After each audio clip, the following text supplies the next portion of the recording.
എന്ന് തീരുമാനിക്കേണ്ട ഒരു പ്രധാനപ്പെട്ട വർഷമാണ്.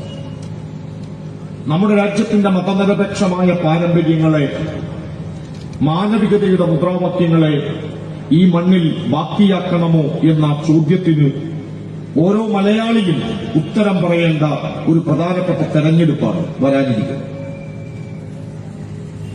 2020 ത്രിതല പഞ്ചായത്ത് തെരഞ്ഞെടുപ്പിൽ ഇടതുപക്ഷ ജനാധിപത്യ മുന്നണിയുടെ അത്യുജ്വലമായ വിജയം ഇടതുപക്ഷ ജനാധിപത്യ മുന്നണിയേക്കാൾ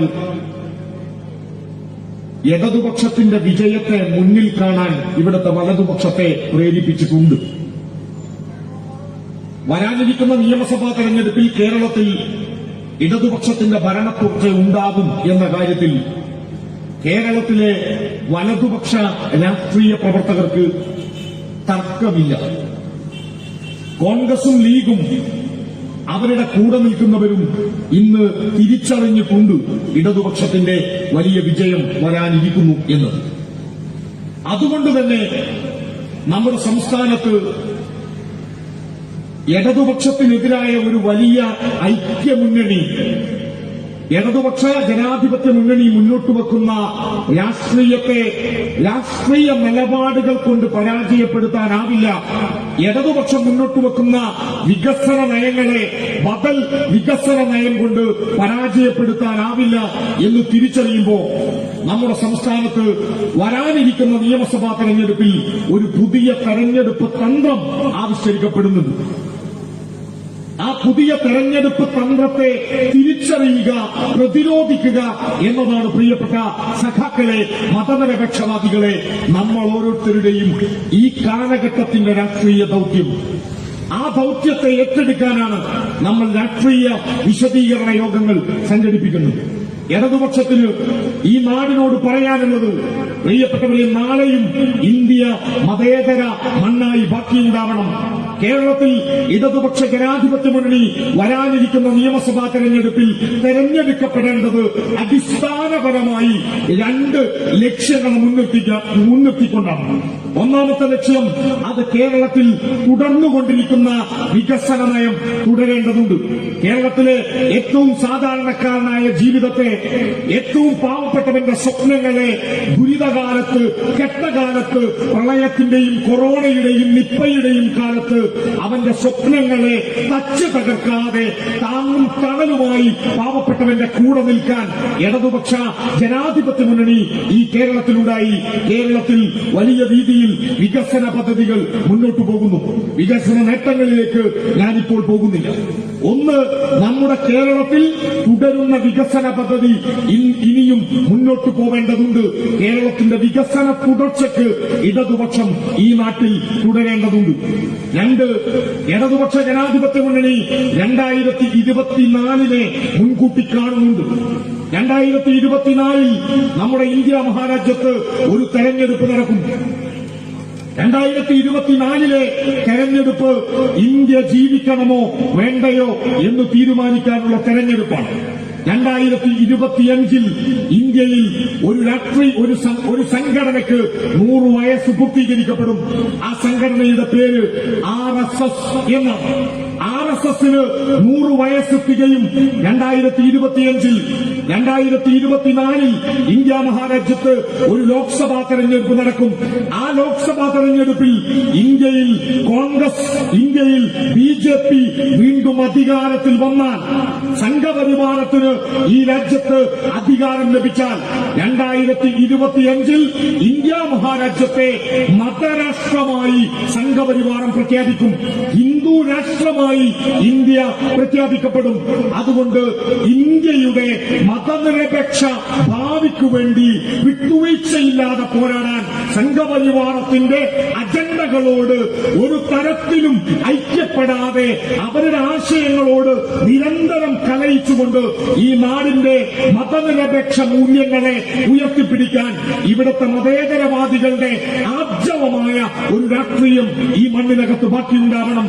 ഇടതുപക്ഷം ഈ കേരളത്തിൽ ഭാവിയിലും തുടരേണ്ടത് സുപ്രധാനമായ രണ്ട് അജണ്ടകളെ മുൻനിർത്തിക്കൊണ്ടാണ്. ഒന്ന്, കേരളത്തിലെ ഇടതുപക്ഷം തുടരുന്ന വികസന പദ്ധതികൾ ഭാവിയിലും തുടരാൻ. രണ്ട്, ഇന്ത്യ മഹാരാജ്യത്തെ മതരാഷ്ട്രമാക്കി മാറ്റാനുള്ള ഹിന്ദുത്വവാദികളുടെ സംഘപരിവാരത്തിന്റെ അജണ്ടകളെ ആശയപരമായും വേണ്ടി വന്നാൽ കായികപരമായും പ്രതിരോധിക്കാൻ, ഫാസിസത്തെ ചെറുക്കാൻ ഈ മണ്ണിനകത്ത് ഇടതുപക്ഷം ശക്തമായി നിലനിൽക്കണം. അപ്പോഴാണ് ഇടതുപക്ഷത്തെ പരാജയപ്പെടുത്താനുള്ള അജണ്ടകൾ കൂടി നമ്മുടെ ശത്രുക്കൾ രൂപപ്പെടുത്തുക. എങ്ങനെയാണ് വരാനിരിക്കുന്ന നിയമസഭാ തെരഞ്ഞെടുപ്പിൽ ഇടതുപക്ഷ ജനാധിപത്യ മുന്നണിയെ പരാജയപ്പെടുത്തുക എന്ന് കോൺഗ്രസും ലീഗും വളരെ സൂക്ഷ്മമായി ഗവേഷണം നടത്തുന്നുണ്ട്. ആ ഗവേഷണത്തിന്റെ ഫലമാണ് കുഞ്ഞാലിക്കുട്ടി എന്ന മുസ്ലിം ലീഗ് നേതാവിന്റെ ലോക്സഭാ അംഗത്വം രാജിവെക്കുന്നത്. കുഞ്ഞാലിക്കുട്ടി ലോക്സഭാ അംഗത്വം രാജിവെച്ച് കേരള രാഷ്ട്രീയത്തിലേക്ക് തിരിച്ചു വരുന്നത് കുഞ്ഞാലിക്കുട്ടിക്ക് മന്ത്രിയാവാൻ വേണ്ടി മാത്രമല്ല, പകരം വരാനിരിക്കുന്ന നിയമസഭാ തെരഞ്ഞെടുപ്പിൽ കേരളത്തിൽ ഒരു പുതിയ രാഷ്ട്രീയ സഖ്യത്തെ ഫലപ്പെടുത്താനാണ്. ആ രാഷ്ട്രീയ സഖ്യം ഏതാണ്? ഈ നാട് പരിശോധിക്കണം. വരാനിരിക്കുന്ന നിയമസഭാ തെരഞ്ഞെടുപ്പിൽ കേരളത്തിൽ രൂപപ്പെടുന്ന രാഷ്ട്രീയ സഖ്യത്തെക്കുറിച്ച് മുസ്ലിം ലീഗിന്റെ നേതാവ് കുഞ്ഞാലിക്കുട്ടി സുവ്യക്തമായി അദ്ദേഹം കഴിഞ്ഞ ത്രിതല പഞ്ചായത്ത് തെരഞ്ഞെടുപ്പിന്റെ ഫലപ്രഖ്യാപനത്തോടുകൂടി പറഞ്ഞിട്ടുണ്ട്. ത്രിതല പഞ്ചായത്ത് തെരഞ്ഞെടുപ്പിൽ ഇടതുപക്ഷ ജനാധിപത്യ മുന്നണി ഉണ്ടാക്കിയത് ശക്തമായ വിജയമാണ്. നോക്കൂ നിങ്ങൾ, 2020 ഇടതുപക്ഷ ജനാധിപത്യ മുന്നണി തെരഞ്ഞെടുപ്പിന് നേരിടുമ്പോ കേരളത്തിൽ ഇടതുപക്ഷം ഭരണകക്ഷിയാണ്. ഭരണകക്ഷിയായ ഒരു രാഷ്ട്രീയ പാർട്ടി തെരഞ്ഞെടുപ്പിനെ നേരിടുമ്പോൾ അവർക്ക് മുമ്പുണ്ടായതിനേക്കാൾ മോശപ്പെട്ട അവസ്ഥയിലേക്കാണ് സാധാരണ രീതിയിൽ കേരളത്തിൽ പോകാറുള്ളത്. എന്നാൽ 2015 എന്തായിരുന്നോ ഇടതുപക്ഷത്തിന്റെ കക്ഷിനില, അതിനേക്കാൾ മെച്ചപ്പെട്ട അവസ്ഥയിലേക്ക് കേരളത്തിൽ ഇടതുപക്ഷം മാറി. 2010 നമ്മുടെ സംസ്ഥാനത്ത് ഇടതുപക്ഷ ജനാധിപത്യ മുന്നണി ഭരണകക്ഷിയാണ്. 2010 ഗ്രാമപഞ്ചായത്തുകൾ ഇന്നത്തെ ഗ്രാമപഞ്ചായത്തുകളെക്കാൾ എണ്ണം കൂടുതലാണ്. ഇന്ന് 941 ഗ്രാമപഞ്ചായത്താണെങ്കിൽ അന്ന് 941 കൂടുതലാണ്. എന്നാൽ 2010 ഇടതുപക്ഷ ജനാധിപത്യ മുന്നണിക്ക് 386 ഗ്രാമപഞ്ചായത്തുകളിലാണ് വിജയിക്കാനായത്. അന്ന് നമ്മൾ ഭരണകക്ഷിയായിരുന്നു. 2015 കേരളം തെരഞ്ഞെടുപ്പിന് നേരിടുന്ന 2015-16 കാലം, 2015 ത്രിതല പഞ്ചായത്ത് തെരഞ്ഞെടുപ്പിന്റെ ആ കാലഘട്ടം പ്രിയപ്പെട്ടവരെ നിങ്ങൾ ഓർക്കുന്നുണ്ടാവും. ആ കാലഘട്ടത്തിന്റെ പ്രത്യേകത നമ്മുടെ സംസ്ഥാനത്തെ വൃത്തികേടിന്റെ കേന്ദ്രമാക്കി മാറ്റിയ ഒരു ഭരണകൂടം ഈ നാട് ഭരിച്ചിരുന്നു. നിങ്ങളുടെ മക്കൾ മാധ്യമങ്ങൾ, പത്രമാധ്യമങ്ങളിൽ വായിക്കരുത് എന്നാഗ്രഹിച്ച് ചെറിയ കുട്ടികളിൽ നിന്ന് പത്രങ്ങൾ ഒളിപ്പിച്ചു വെച്ചിരുന്നു രക്ഷിതാക്കൾ. ഓർമ്മയില്ലേ നിങ്ങൾക്ക്? ചില വാക്കുകളുടെ അർത്ഥം വന്നിട്ട് കുട്ടി ചോദിക്കും പത്രത്തിൽ കണ്ടിട്ട്. അങ്ങനെ ചില വാക്കുകളുടെ അർത്ഥം കേരളത്തിലെ മുഖ്യമന്ത്രിയുടെ, കേരളത്തിലെ മന്ത്രിമാരുടെ ഫോൺ കോളുകളുടെ, അവരുടെ ചെയ്തികളുടെ പേരുകൾ നമ്മുടെ കുട്ടികൾ എങ്ങാനും വായിച്ചു പോകുമോ എന്ന് ഭയപ്പെട്ടിട്ട് ഈ നാടിനകത്തെ രക്ഷിതാക്കൾ പത്രമാധ്യമങ്ങൾ ഒളിപ്പിച്ചു വെച്ച ചാനലുകളിൽ വാർത്ത കേൾക്കാത്ത ഒരു കാലമുണ്ടായിരുന്നു. അതാണ് 2015. കേരളത്തിലെ മുഖ്യമന്ത്രിയുടെ ഓഫീസ് ജിക്കുവിന്റെയും ജോപ്പന്റെയും സലീം രാജിന്റെയും അധികാര കേന്ദ്രങ്ങളായി മാറിയ കാലം. കേരളത്തിൽ ഈ നാടിനെ നിയന്ത്രിച്ചത് ഒരു സ്ത്രീ. ആ സ്ത്രീയുടെ പേര് ഞാൻ പറയുന്നില്ല. അവരെക്കാൾ വലിയ പെരുങ്കള്ളന്മാർ ഈ നാടിനകത്ത് ജീവിക്കുമ്പോ ആ സ്ത്രീയെ ഉപയോഗപ്പെടുത്തിക്കൊണ്ട് കേരളത്തിന്റെ സാംസ്കാരിക മനസ്സിനെ മലീമസമാക്കിയ വൃത്തികേടിന്റെ കാലം അതായിരുന്നു 2015. ആ 2015 അന്ന് പ്രതിപക്ഷത്തിരുന്ന ഇടതുപക്ഷ ജനാധിപത്യ മുന്നണി 941 ഗ്രാമപഞ്ചായത്തുകളിൽ തെരഞ്ഞെടുപ്പിന് നേരിട്ടപ്പോ ഇടതുപക്ഷം വിജയിച്ചത് 580 ഗ്രാമപഞ്ചായത്തുകളിലാണ്. 580 ഗ്രാമപഞ്ചായത്തുകളിൽ ഇടതുപക്ഷ ജനാധിപത്യ മുന്നണിക്ക് സുവ്യക്തമായ ഭൂരിപക്ഷം 2015 ഉണ്ടായി. 2015 ബ്ലോക്ക് പഞ്ചായത്തുകളുടെ എണ്ണം 152 ബ്ലോക്ക് പഞ്ചായത്തുകളിൽ അന്ന് ഇടതുപക്ഷ ജനാധിപത്യ മുന്നണി നേടിയത് 86 ബ്ലോക്ക് പഞ്ചായത്തുകളാണ്. 86 ബ്ലോക്ക് പഞ്ചായത്തുകൾ, 580 ഗ്രാമപഞ്ചായത്തുകൾ, 7 ജില്ലാ പഞ്ചായത്തുകൾ. ഇതായിരുന്നു 2015 ത്രിതല പഞ്ചായത്ത് തെരഞ്ഞെടുപ്പിലെ കക്ഷിനില. എന്റെ ശബ്ദം കേൾക്കുന്ന പ്രിയപ്പെട്ടവരോട്, ഇടതുപക്ഷ ജനാധിപത്യ മുന്നണി എന്താണ് ഈ തെരഞ്ഞെടുപ്പിൽ നേടിയത് എന്ന് പരിശോധിക്കണം. ഇടതുപക്ഷ ജനാധിപത്യ മുന്നണിക്കെതിരെ 2015 ഉണ്ടായതിനേക്കാൾ ശക്തമായ കെട്ടുറപ്പോടെയാണ് ഈ തെരഞ്ഞെടുപ്പിൽ ഇവിടുത്തെ UDF മത്സരിച്ചത്. കോൺഗ്രസും ലീഗുമൊക്കെ അവരുടെ അഭിപ്രായ ഭിന്നതകളെ പൂർണ്ണമായും മാറ്റിക്കൊണ്ട് കെട്ടുറപ്പോടെ അവർ തെരഞ്ഞെടുപ്പിന് നേരിട്ടു. UDFനെ സഹായിക്കാൻ ജമാഅത്തെ ഇസ്ലാമിയും BJPയും UDFന്റെ കൂടെ കൂടി. UDFന് അനുകൂലമായിക്കൊണ്ട് ഈ നാടിനകത്തെ മാധ്യമങ്ങൾ, ഇവിടത്തെ കേന്ദ്ര അന്വേഷണ ഏജൻസികൾ ഉൾപ്പെടെ ഇവിടത്തെ സംഘപരിവാരത്തെ ഉപയോഗപ്പെടുത്തിക്കൊണ്ട് ഇടതുപക്ഷത്തിനെതിരെ വാർത്തകൾ മെനഞ്ഞുണ്ടാക്കി. മാധ്യമങ്ങളെ ഉപയോഗപ്പെടുത്തി മാതൃഭൂമിയും മീഡിയ വണ്ണും ഏഷ്യാനെറ്റുകാരനും ഇടതുപക്ഷത്തിനെതിരെ ജനങ്ങൾക്കിടയിലേക്ക് കള്ളക്കഥകളുടെ ഒരു പെരുമ്പറക്കെട്ടുമായി നമ്മുടെ മുന്നിലേക്ക് വന്നു. എന്നാൽ 2015 പ്രതിപക്ഷത്തായിരുന്ന ഇടതുപക്ഷ ജനാധിപത്യ മുന്നണി 580 ഗ്രാമപഞ്ചായത്തുകളാണ് 941 നേടിയതെങ്കിൽ 941 ഗ്രാമപഞ്ചായത്തുകളിൽ ഇന്ന് ഇടതുപക്ഷം 577 ഗ്രാമപഞ്ചായത്തുകളിൽ ഇടതുപക്ഷം ഇന്നും ഭരണമുന്നണിയെ 580 2015 അതിൽ നിന്ന് വലിയ മാറ്റമില്ല. 577 ഗ്രാമപഞ്ചായത്തുകളിൽ ഇടതുപക്ഷ ജനാധിപത്യ മുന്നണി ഇന്ന് ഭരണകക്ഷിയാണ്. നോക്കൂ നിങ്ങൾ, ബ്ലോക്ക് പഞ്ചായത്തുകളിലേക്ക് 2015 നമുക്ക് 86 ബ്ലോക്ക് പഞ്ചായത്താണ് 152 ബ്ലോക്കിൽ ലഭിച്ചതെങ്കിൽ ഈ തവണ ഇടതുപക്ഷത്തിനെതിരെ സകല പിന്തിരിപ്പന്മാരും ഒരുമിച്ച് നിന്നപ്പോൾ, ഇടതുപക്ഷത്തെ തകർക്കാൻ സകല മാധ്യമങ്ങളും കുഴലൂത്ത് നടത്തിയപ്പോൾ ഭരണകക്ഷി ചരിത്രത്തിൽ ഇന്നേ വരെ ഈ കേരളത്തിൽ വലിയ മുന്നേറ്റം ഉണ്ടാക്കിയിട്ടില്ല എന്നിരിക്കെ കേരളത്തിന്റെ ചരിത്രത്തിൽ ബ്ലോക്ക് പഞ്ചായത്തുകളുടെ എണ്ണത്തിൽ ഇടതുപക്ഷ ജനാധിപത്യ മുന്നണി സെഞ്ചുറി അടിച്ച കാലമാണ് ഈ കഴിഞ്ഞ ത്രിതല പഞ്ചായത്ത് തെരഞ്ഞെടുപ്പ്. ബ്ലോക്ക് പഞ്ചായത്തിന്റെ എണ്ണം 152. 2020 ഇടതുപക്ഷം ജയിച്ചത് 108 ബ്ലോക്ക് പഞ്ചായത്തുകളിൽ. 108 ബ്ലോക്ക് പഞ്ചായത്തുകളിൽ ഇടതുപക്ഷ ജനാധിപത്യ മുന്നണി ഇന്ന് ഭരണകക്ഷിയാണ്. ഇനി നോക്കൂ ജില്ലാ പഞ്ചായത്തിലേക്ക്. ജില്ലാ പഞ്ചായത്ത് നമ്മൾ 2015 നേടിയത് ഇടതുപക്ഷത്തിന് അനുകൂലമായ തരംഗമുണ്ടായി എന്ന് പറഞ്ഞ 2015 അന്നത്തെ ഭരണകക്ഷിക്കെതിരെ അതിശക്തമായ വികാരം നിലനിന്ന ഉമ്മൻചാണ്ടിയും കുഞ്ഞാലിക്കുട്ടിയുമൊക്കെ ഈ നാടിനകത്ത് ചെയ്തു കൂട്ടിയ നെറികേടുകളാൽ ജനം അന്നത്തെ ഭരണകൂടത്തെ വെറുത്ത കാലത്ത് കേരളത്തിലെ ത്രിതല പഞ്ചായത്ത് തെരഞ്ഞെടുപ്പിൽ അന്നത്തെ ജില്ലാ പഞ്ചായത്തുകൾ കേരളത്തിൽ ഇടതുപക്ഷത്തിന് 7, UDFന് 7. 14 ജില്ലാ പഞ്ചായത്തിൽ 2015 7 എന്താണ് ബ്ലോക്ക് പഞ്ചായത്ത് ജില്ലാ പഞ്ചായത്തിന്റെ പ്രത്യേകത? ജില്ലാ പഞ്ചായത്തിലെ തെരഞ്ഞെടുപ്പ് വളരെ വ്യക്തമായ രാഷ്ട്രീയപരമായ തെരഞ്ഞെടുപ്പാണ്. ഗ്രാമപഞ്ചായത്തുകളിൽ പലപ്പോഴും പലതരത്തിലുള്ള തീരുമാനങ്ങൾ ജനങ്ങൾ എടുക്കും. പൂർണ്ണമായും അതാണ് ശരി എന്നല്ല, എങ്കിലും ജനങ്ങൾ അവിടുത്തെ പ്രാദേശിക താൽപര്യങ്ങൾ പല രീതിയിൽ പ്രതിഫലിക്കും. എന്നാൽ ജില്ലാ പഞ്ചായത്തിൽ വളരെ വ്യക്തമായ രാഷ്ട്രീയ നിലപാടാണ് പ്രതിഫലിക്കുക. 2015 7 ജില്ലാ പഞ്ചായത്ത് മാത്രം ലഭിച്ച ഇടതുപക്ഷ ജനാധിപത്യ മുന്നണി 2016 മെയ് മാസം 26-ാം തീയതി ആധുനിക കേരളത്തിന്റെ നവകേരളത്തിന്റെ ശില്പിയായ സഖാവ് പിണറായിയെ കേരളത്തിന്റെ മുഖ്യമന്ത്രിയാക്കിയത് 91 MLA-മാരുടെ പിൻബലത്തിൽ.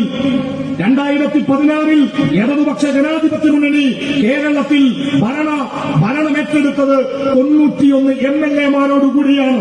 അന്നത്തെ ജില്ലാ പഞ്ചായത്ത് 7 അന്നത്തെ ഗ്രാമപഞ്ചായത്ത് 580 അന്നത്തെ ബ്ലോക്ക് പഞ്ചായത്ത് 86 എന്നാൽ ഇന്ന് 2020 ഇടതുപക്ഷ ജനാധിപത്യ മുന്നണിയുടെ ഗ്രാമപഞ്ചായത്തുകളുടെ എണ്ണം 577, ബ്ലോക്ക് പഞ്ചായത്തിന്റെ എണ്ണം 108, ജില്ലാ പഞ്ചായത്തിന്റെ എണ്ണം അന്ന് 7 ജില്ലാ പഞ്ചായത്ത് കിട്ടിയപ്പോ നമുക്ക് 91 നിയമസഭാ സീറ്റുകൾ ഈ കേരളത്തിൽ ലഭിച്ചെങ്കിൽ പ്രിയപ്പെട്ടവരെ ഇന്ന് 14 ജില്ലാ പഞ്ചായത്തുകളിൽ ഇടതുപക്ഷ ജനാധിപത്യ മുന്നണി 11 ജില്ലാ പഞ്ചായത്തുകളുടെ ഭരണസാരഥ്യം ഇടതുപക്ഷത്തിനാണ്.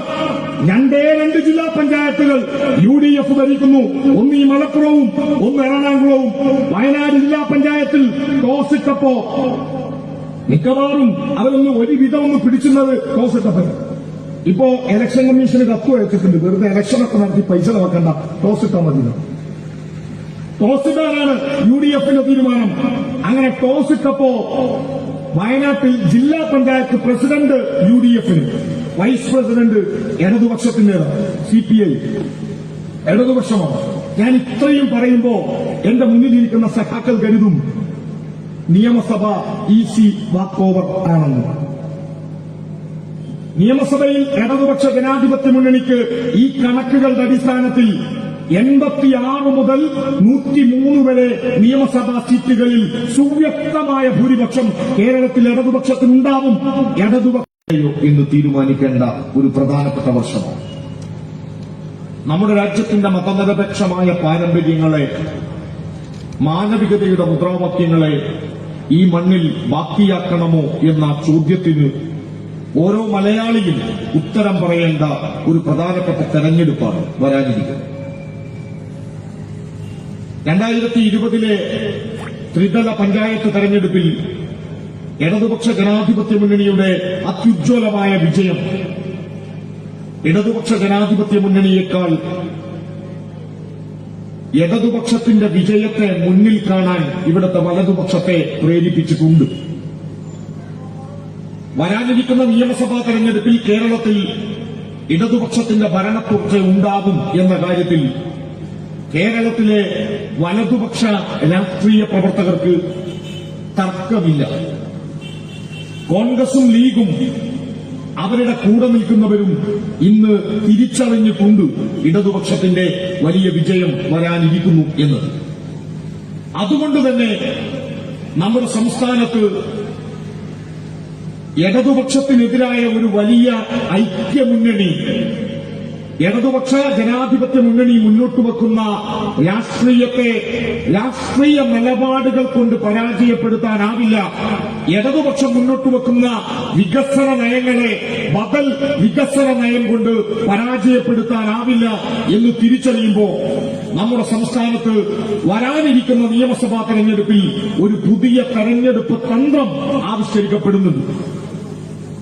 ആ പുതിയ തെരഞ്ഞെടുപ്പ് തന്ത്രത്തെ തിരിച്ചറിയുക, പ്രതിരോധിക്കുക എന്നതാണ് പ്രിയപ്പെട്ട സഖാക്കളെ, മതനിരപേക്ഷവാദികളെ, നമ്മൾ ഓരോരുത്തരുടെയും ഈ കാലഘട്ടത്തിന്റെ രാഷ്ട്രീയ ദൌത്യം. ആ ദൌത്യത്തെ ഏറ്റെടുക്കാനാണ് നമ്മൾ രാഷ്ട്രീയ വിശദീകരണ യോഗങ്ങൾ സംഘടിപ്പിക്കുന്നത്. ഇടതുപക്ഷത്തിന് ഈ നാടിനോട് പറയാനുള്ളത്, പ്രിയപ്പെട്ടവരെ, നാളെയും ഇന്ത്യ മതേതര മണ്ണായി ബാക്കിയുണ്ടാവണം. കേരളത്തിൽ ഇടതുപക്ഷ ജനാധിപത്യ മുന്നണി വരാനിരിക്കുന്ന നിയമസഭാ തെരഞ്ഞെടുപ്പിൽ തെരഞ്ഞെടുക്കപ്പെടേണ്ടത് അടിസ്ഥാനപരമായി 2 ലക്ഷ്യങ്ങൾ മുൻനിർത്തിക്കൊണ്ടാണ്.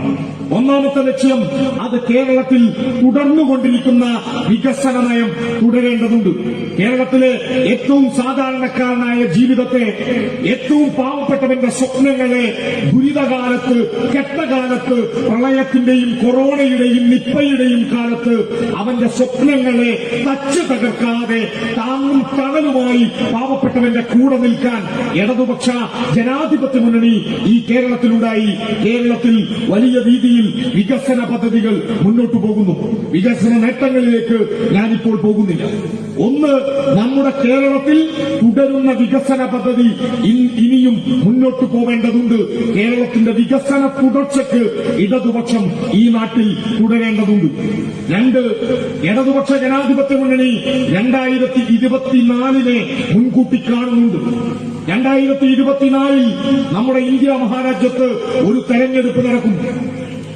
2024 തെരഞ്ഞെടുപ്പ് ഇന്ത്യ ജീവിക്കണമോ വേണ്ടയോ എന്ന് തീരുമാനിക്കാനുള്ള തെരഞ്ഞെടുപ്പാണ്. 2025 ഇന്ത്യയിൽ ഒരു സംഘടനയ്ക്ക് 100 വയസ്സ് പൂർത്തീകരിക്കപ്പെടും. ആ സംഘടനയുടെ പേര് RSS എന്നാണ്. RSSന് 100 വയസ്സ് തികയും 2025.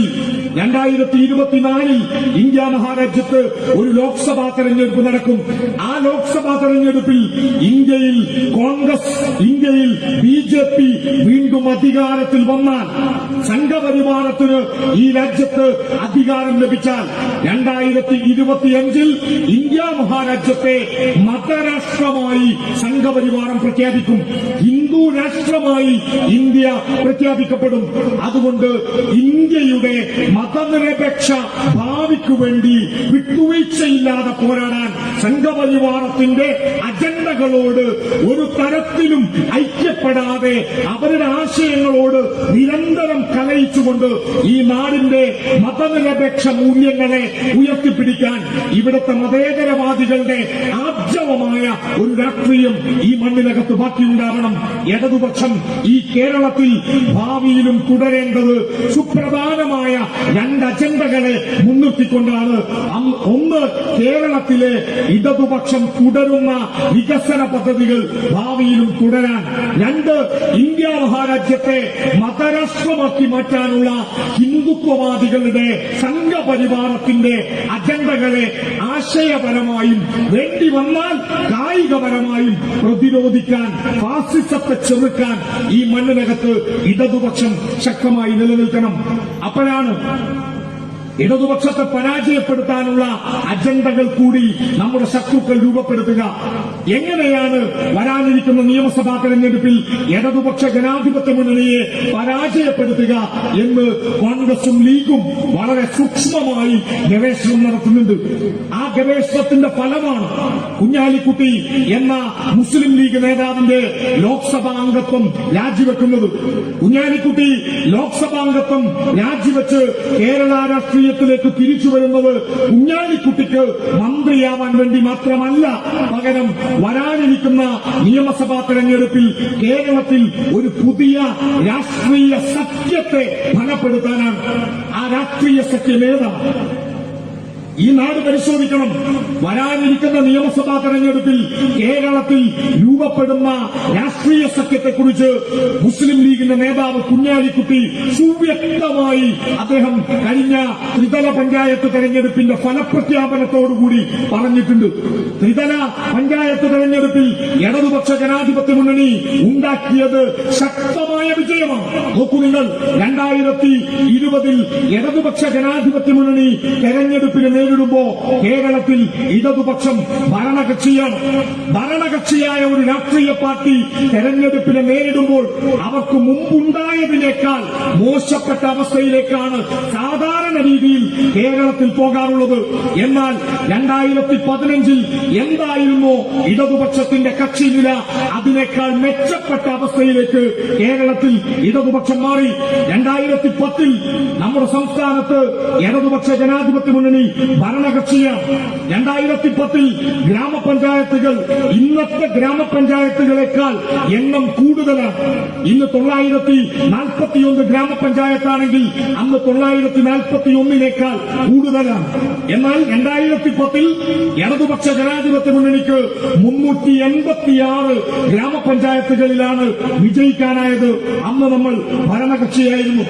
2015 കേരളം തെരഞ്ഞെടുപ്പിന് നേരിടുന്ന 2015-16 കാലം, 2015 ത്രിതല പഞ്ചായത്ത് തെരഞ്ഞെടുപ്പിന്റെ ആ കാലഘട്ടം പ്രിയപ്പെട്ടവരെ നിങ്ങൾ ഓർക്കുന്നുണ്ടാവും. ആ കാലഘട്ടത്തിന്റെ പ്രത്യേകത നമ്മുടെ സംസ്ഥാനത്തെ വൃത്തികേടിന്റെ കേന്ദ്രമാക്കി മാറ്റിയ ഒരു ഭരണകൂടം ഈ നാട് ഭരിച്ചിരുന്നു. നിങ്ങൾ നിങ്ങളുടെ മക്കൾ മാധ്യമങ്ങൾ, പത്രമാധ്യമങ്ങളിൽ വായിക്കരുത് എന്നാഗ്രഹിച്ച് ചെറിയ കുട്ടികളിൽ നിന്ന് പത്രങ്ങൾ ഒളിപ്പിച്ചു വെച്ചിരുന്നു രക്ഷിതാക്കൾ.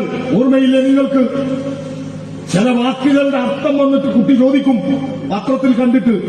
അങ്ങനെ ചില വാക്കുകളുടെ അർത്ഥം കേരളത്തിലെ മുഖ്യമന്ത്രിയുടെ, കേരളത്തിലെ മന്ത്രിമാരുടെ ഫോൺ കോളുകളുടെ, അവരുടെ ചെയ്തികളുടെ പേരുകൾ നമ്മുടെ കുട്ടികൾ എങ്ങാനും വായിച്ചു പോകുമോ എന്ന് ഭയപ്പെട്ടിട്ട് ഈ നാടിനകത്തെ രക്ഷിതാക്കൾ പത്രമാധ്യമങ്ങൾ ഒളിപ്പിച്ചു വെച്ച ചാനലുകളിൽ വാർത്ത കേൾക്കാത്ത ഒരു കാലമുണ്ടായിരുന്നു. അതാണ് 2015. കേരളത്തിലെ മുഖ്യമന്ത്രിയുടെ ഓഫീസ് ജിക്കുവിന്റെയും ജോപ്പന്റെയും സലീം രാജിന്റെയും അധികാര കേന്ദ്രങ്ങളായി മാറിയ കാലം. കേരളത്തിൽ ഈ നാടിനെ നിയന്ത്രിച്ചത് ഒരു സ്ത്രീ. ആ സ്ത്രീയുടെ പേര് ഞാൻ പറയുന്നില്ല.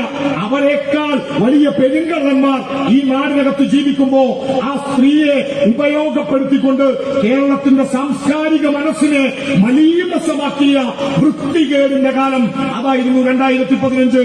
ആ 2015 അന്ന് പ്രതിപക്ഷത്തിരുന്ന ഇടതുപക്ഷ ജനാധിപത്യ മുന്നണി 941 ഗ്രാമപഞ്ചായത്തുകളിൽ തെരഞ്ഞെടുപ്പിനെ നേരിട്ടപ്പോ ഇടതുപക്ഷം വിജയിച്ചത് 580 ഗ്രാമപഞ്ചായത്തുകളിലാണ്. 580 ഗ്രാമപഞ്ചായത്തുകളിൽ ഇടതുപക്ഷ ജനാധിപത്യ മുന്നണിക്ക് സുവ്യക്തമായ ഭൂരിപക്ഷം 2015 2015 ബ്ലോക്ക് പഞ്ചായത്തുകളുടെ എണ്ണം 152 ബ്ലോക്ക് പഞ്ചായത്തുകളിൽ അന്ന് ഇടതുപക്ഷ ജനാധിപത്യ മുന്നണി നേടിയത് 86 ബ്ലോക്ക് പഞ്ചായത്തുകളാണ്. 86 ബ്ലോക്ക് പഞ്ചായത്തുകൾ, 580 ഗ്രാമപഞ്ചായത്തുകൾ, 7 ജില്ലാ പഞ്ചായത്തുകൾ. ഇതായിരുന്നു 2015 ത്രിതല പഞ്ചായത്ത് തെരഞ്ഞെടുപ്പിലെ കക്ഷിനില. എന്റെ ശബ്ദം കേൾക്കുന്ന പ്രിയപ്പെട്ടവരോട് ഇടതുപക്ഷ ജനാധിപത്യ മുന്നണി എന്താണ് ഈ തെരഞ്ഞെടുപ്പിൽ നേടിയത് എന്ന് പരിശോധിക്കണം. ഇടതുപക്ഷ ജനാധിപത്യ മുന്നണിക്കെതിരെ 2015 ഉണ്ടായതിനേക്കാൾ ശക്തമായ കെട്ടുറപ്പോടെയാണ് ഈ തെരഞ്ഞെടുപ്പിൽ ഇവിടുത്തെ UDF മത്സരിച്ചത്. കോൺഗ്രസും ലീഗുമൊക്കെ അവരുടെ അഭിപ്രായ ഭിന്നതകളെ പൂർണ്ണമായും മാറ്റിക്കൊണ്ട് കെട്ടുറപ്പോടെ അവർ തെരഞ്ഞെടുപ്പിന് നേരിട്ടു. UDFനെ സഹായിക്കാൻ ജമാഅത്തെ ഇസ്ലാമിയും BJPയും UDFന്റെ കൂടെ കൂടി.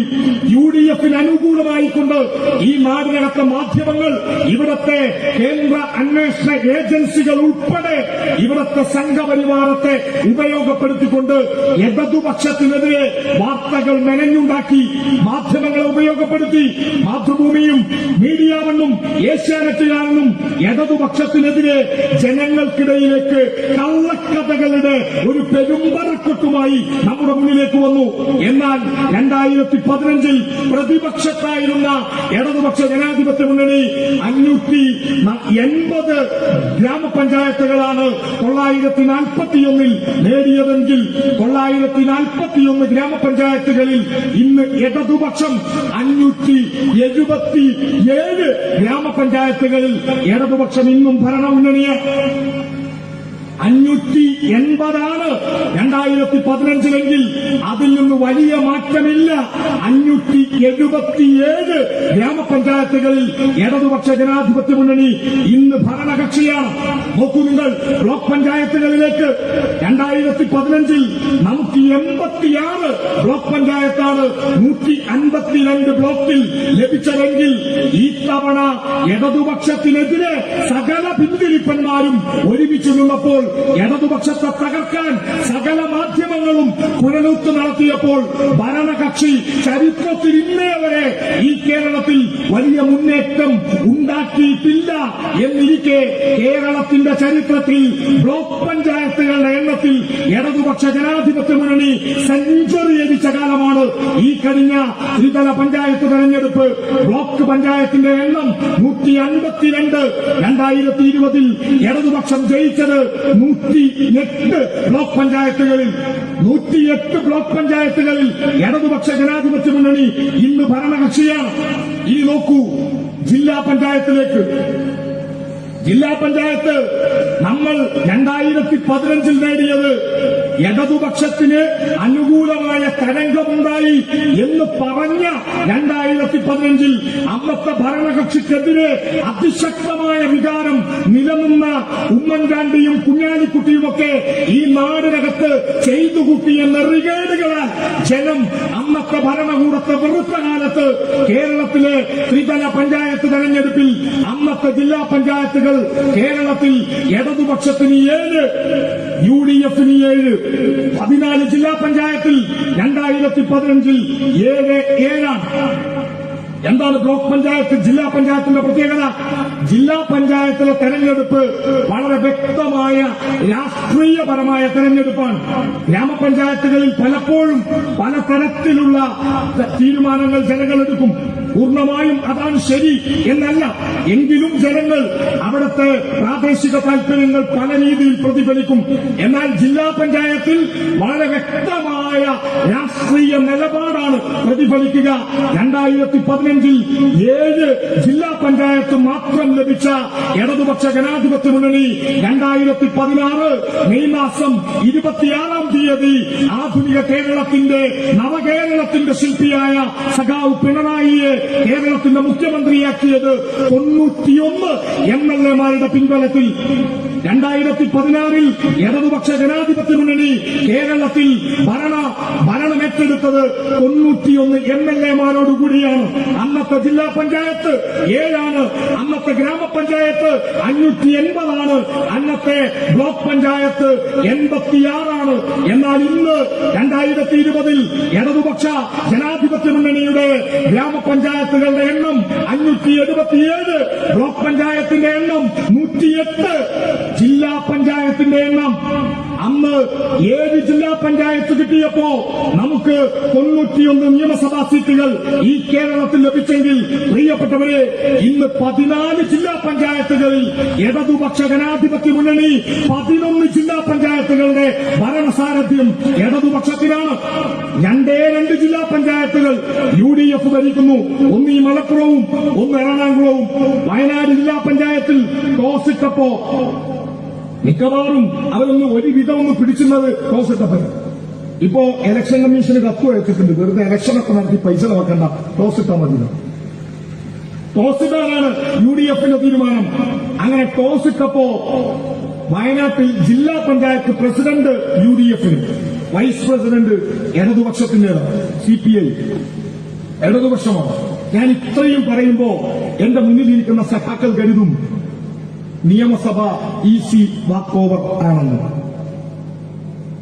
നിയമസഭയിൽ ഇടതുപക്ഷ ജനാധിപത്യ മുന്നണിക്ക് ഈ കണക്കുകളുടെ അടിസ്ഥാനത്തിൽ 86 മുതൽ 103 വരെ നിയമസഭാ സീറ്റുകളിൽ സുവ്യക്തമായ ഭൂരിപക്ഷം കേരളത്തിൽ ഇടതുപക്ഷത്തിനുണ്ടാവും.